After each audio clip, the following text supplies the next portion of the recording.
What's going on, guys? Welcome back to another Evil Dead the Game video. Today I'm just going to show off the KNOWBY tapes that are found in Evil Dead the Game. You can unlock these tapes by completing the single player missions, and we also released a supercut on those. So if you want a little bit of a guide and to see how I beat the single player missions, you can go check that video out, link in the description below. But here are all the KNOWBY tapes and a little bit of the story that comes with it. It's pretty cool. We're actually getting a lot of legitimate canon and lore from the Evil Dead franchise put into the game, and you can kind of connect the dots. But yeah, these are the first 5 that are available right now. I'm sure there'll be more to come in the future.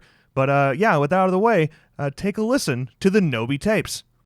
This is Professor Raymond Knowby and Associate Professor Ed Getley, Department of Ancient History, log entry number 1.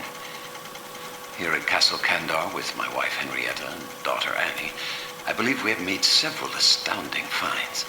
In addition to commonplace weaponry of the late 13th and early 14th centuries, we believe we have uncovered clear evidence of the distinct combination of sulfur, carbon, and potassium nitrate unique to modern gunpowder. Until now, gunpowder was believed to have been in use only in China and the Middle East during this time period. We found residue on arrowheads and a payload that appears to have been fired from a catapult. Remarkable discoveries. Ed here was the first to unearth a mass grave of soldiers just 10 meters north of the castle's curtain wall. Strangely, the soldiers' skeletal remains seem to have been clothed in their armor after death, when decomposition of the skin had already taken place.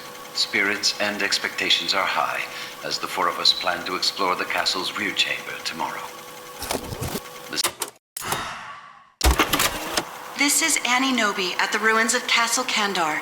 My father made an astonishing discovery earlier this week, an ancient volume in surprisingly preserved condition. It is fully illustrated and includes extensive text that we identified as Sumerian.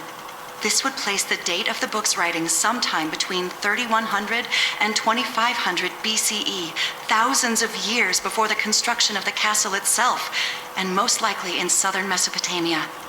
Upon further examination, we found that the book was missing several pages. I am happy to report that upon my exploration of a deep pit beneath the ground of the castle courtyard, I located and retrieved all of the missing pages. Tomorrow, I will leave Castle Kandar for the United States, where I will rejoin Ed Getley and my parents to study and translate the book in full. This is Professor Raymond Knowby, Department of Ancient History, log entry number 2. I believe I have made a significant find in the Castle of Kandar. Having journeyed there with my wife Henrietta, my daughter Annie, and Associate Professor Ed Getley, it was in the rear chamber of the castle that we stumbled upon something remarkable. Naturum de Monto, the Book of the Dead. My wife and I brought the book to this cabin where I could study it undisturbed. It was here that I began the translations. The book speaks of a spiritual presence, a thing of evil that roams the forests and the dark bowers of man's domain.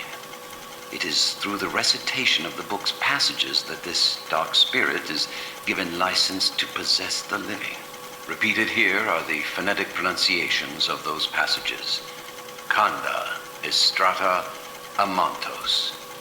Ir Gretz, Gat, Nosferatos, Kanda, Amantos, Kanda. What was that? Henrietta? Are you all right, darling? Henrietta? I know you're in there, honey. Just let me in so we can talk. Please, Henrietta, stay away. I know now that my wife has become host to a Kandarian demon. I fear that the only way to stop those possessed by the spirits of the book is through the act of bodily dismemberment. I would leave now to avoid this horror, but for myself, I have seen the dark shadows moving in the woods, and I have no doubt that whatever I have resurrected through this book is sure to come calling for me. Nevertheless, I have not yet relinquished all hope. The book contains a passage pertaining to a savior, an angel from the heavens who was prophesied to have destroyed evil. Included in the pages is an incantation said to summon this savior. I will attempt to call him forth to remedy my ailing wife and God willing, save me as well. I now recite the summoning passage. Nos Feratos Alo Memnon Kanda. No! Don't hurt me. Oh, how I've longed to feel your skin against mine. Henrietta, stop! No, I was about to begin my main course. Not on my watch!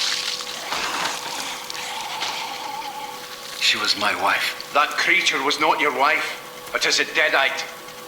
Are you the savior? I'm Henry the Red, Duke of Shale, but I fought alongside the Savior. We must cleave this vile thing to bits before it returns with renewed vigor, lad. I'm afraid there are more in the woods. Blows, blood, and death! Wait! I can't do it alone.